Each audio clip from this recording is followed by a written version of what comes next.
I am Sarah.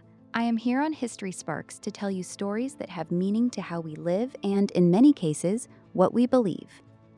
Stay tuned until the end of this video for a gift. Now here's our story for today. Have you ever bent the rules just a little, gotten caught, and somehow still come out a hero? Stick with me because today's story is about a man who pulled that off in the biggest way imaginable, and by the end, you'll understand why an entire country decided to play along. It's July 17th, 1938, and a scrappy young pilot named Douglas Corrigan is standing on a runway in Brooklyn, New York. He's got a plane he bought out of a junkyard for less than the price of a used car today, and he rebuilt it himself, piece by piece, with his own two hands.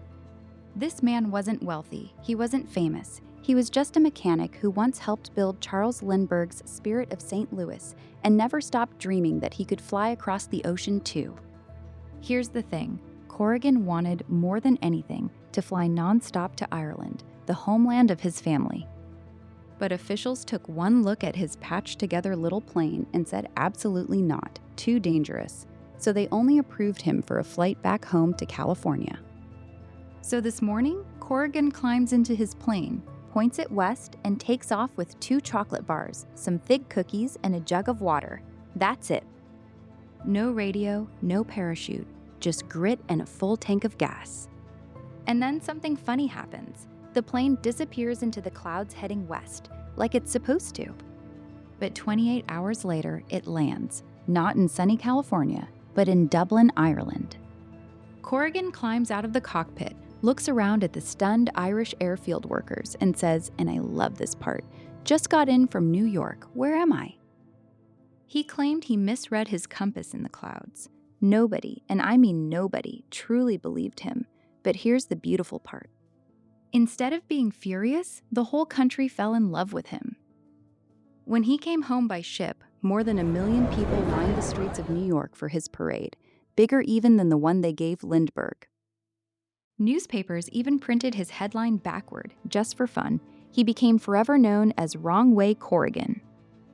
Isn't that something? A man broke the rules, got caught red-handed, and the world decided to celebrate him anyway, because underneath it all, everybody could see the truth.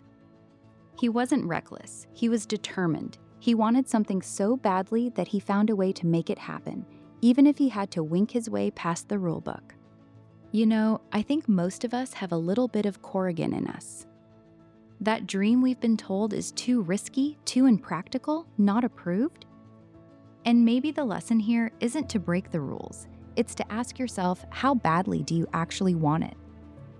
Stories like this one are exactly why I love sharing history with you. Because underneath the facts and the dates, there's always a real person making a real choice, just like the ones we make every day. And that gets me thinking about your story. Have you ever thought about writing down the moments when you leaped, bent a rule, or chased something everyone told you not to? Those are the stories your family will treasure most, not the perfect ones, the honest ones. Here's a simple way to start. Grab a notebook or your phone's notes app and finish this sentence. The time I did something a little unconventional to get what I wanted was, just write a few lines. You don't need to be a professional writer. You just need to be you. Because someday, someone in your family is going to want to know the real story behind who you were. Not just the facts, but the heart and the nerve behind them. Only you can tell that story. That's why we created a free family story writing guide made just for moments like this.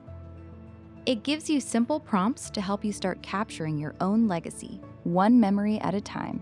You'll find the link right below this video. If this story made you smile even a little, hit that subscribe button. Every day, we bring you another spark from history. Real people, real moments, and real reasons to believe your own story is worth telling too. I'll see you in the next one.